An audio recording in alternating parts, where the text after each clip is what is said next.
You set your alarm, you make your coffee, you grab your keys, and as you head toward the door, your dog does that thing, the thing they always do. They follow you, they sit, they watch. And somewhere in the back of your mind, as you close the door behind you, a quiet question forms. Am I leaving them too long? Most dog owners ask this question. Most dog owners get the answer wrong. And the reason they get it wrong isn't because they don't care. It's because the real answer is more complicated than any simple number. Because the question isn't just how many hours. The question is what actually happens to your dog during those hours, what their brain does, what their body does, and what the research says about the line between fine and not fine. The standard answer you'll find online is 4 to 6 hours. Some sources say 8. Some say it depends on the breed. And all of those answers are technically correct and almost completely useless because they treat your dog like a unit of time, like the only variable that matters is the clock. But researchers who have actually studied dogs left alone, using video monitoring, cardiac tracking, and cortisol measurements, found something that changes the entire picture. The number of hours matters far less than most owners think. What matters is something else entirely. In a study published in the journal Applied Animal Behavior Science, researchers monitored 12 dogs left alone at home for varying lengths of time, 2 hours, 4 hours, and longer. What they found surprised them. During the separation itself, dogs were lying down and resting for the vast majority of the time, over 95% of the time in some cases. No pacing, no distress behaviors, no obvious signs that anything was wrong. But here's what happened when the owners came back. After longer separations, dogs showed significantly more greeting behavior, more tail wagging, more lip licking, more body contact seeking, more physical arousal. The dogs weren't showing distress during the absence, they were showing it at reunion, which means the damage, if there was damage, wasn't visible while it was happening. It only became visible when the owner returned. The researchers concluded something remarkable. Dogs appear to perceive the length of time they've been alone, but they don't express it until their owner comes back. Your dog may be telling you something with that explosion of excitement at the front door. Not just, "I'm happy to see you," but "I noticed how long you were gone." So if the number of hours isn't the main variable, what is? Researchers have identified several factors that matter far more than time alone. Factor 1. Predictability. A UK study surveying over 11,000 pet owners found that dogs who experienced consistent, predictable routines showed significantly fewer separation-related behaviors than dogs whose owners had unpredictable schedules. Your dog doesn't just experience your absence, they experience whether your absence was expected. A dog who knows, through routine, that you leave at the same time and return at roughly the same time has a fundamentally different neurological experience than a dog whose owner's schedule is erratic. Unpredictability activates the threat response. Routine deactivates it. Factor 2. What happened before you left? Research published in PMC found that how a dog experiences the departure itself significantly affects their state during the separation.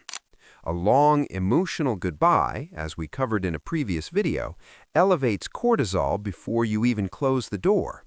A calm, brief departure means their nervous system starts the separation from a regulated baseline. The same 8 hours can feel completely different depending on the 2 minutes before them. Factor 3. What the dog has access to. Research consistently shows that dogs with adequate mental stimulation, puzzle feeders, long-lasting chews, safe toys, show dramatically fewer stress behaviors during separation than dogs left in an empty room. This isn't surprising. What is surprising is how many owners focus entirely on how long they're gone and almost never think about what they're leaving behind. So is there a number? The RSPCA recommends no more than 4 hours. Most veterinary organizations say 4 to 6 for adult dogs. Some studies suggest dogs can adapt to 8 hours in a workday, provided everything else is optimized. But here's the finding that most owners never hear. A 2024 study on separation-related behaviors found that up to 80% of dogs find it hard to cope when left alone, but half of them show no obvious signs when their owner is present. They seem fine, they seem happy, and then you leave. This means the question isn't just, is my dog okay when I'm gone? The question is, how would I even know? Here's what the research says to look for. Signs your dog is struggling with alone time. 1. They go to the bathroom inside, even though they're house-trained. This isn't regression, it's a stress response. 2. Neighbors report barking or whining that you never hear because it stops before you return.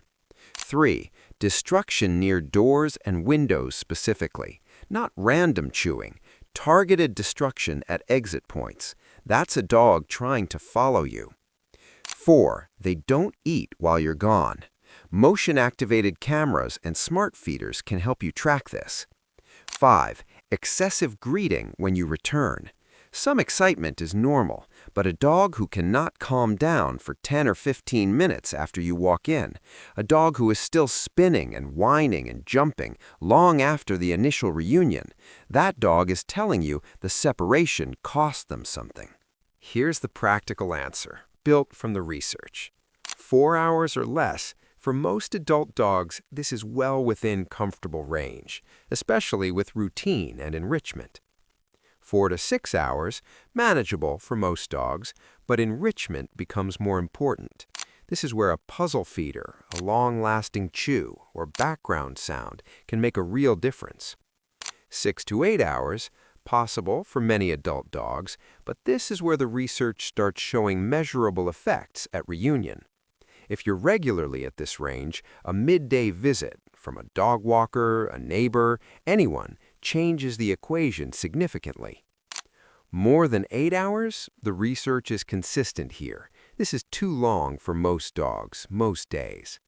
But more important than any of these numbers is this: know your specific dog. Install a camera.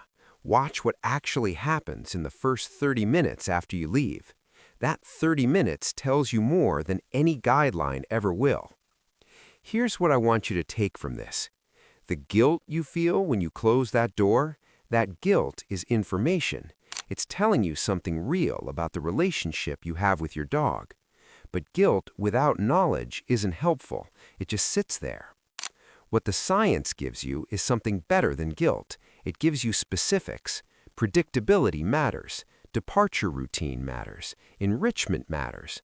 Duration matters, but less than you thought. Your dog isn't counting the hours the way you are. They're not watching the clock. But they are, in ways their nervous system registers, even when their behavior doesn't show it, aware of how long you've been gone. And the best thing you can do with that knowledge isn't to feel worse about leaving. It's to make the leaving better. For 15,000 years, dogs were never far from their person. There was no 8-hour workday. There was no front door that closed and didn't open again until evening. The concept of a dog home alone, truly alone, for hours, is one of the most recent developments in the entire 15,000-year history of this relationship. Your dog's brain wasn't built for it. That doesn't mean it can't work. It means it requires intention, routine, preparation, and the willingness to actually look at what's happening when you're not there. So tomorrow morning, when you set your alarm and make your coffee and grab your keys, and your dog does that thing, remember that the question isn't just how long. The question is how well. How well did you prepare the departure? How consistent is the routine? What have you left for them? And do you actually know what happens after that door closes? If this changed how you think about the time you spend away, subscribe, because next week we're going into something that hits even harder. See you then.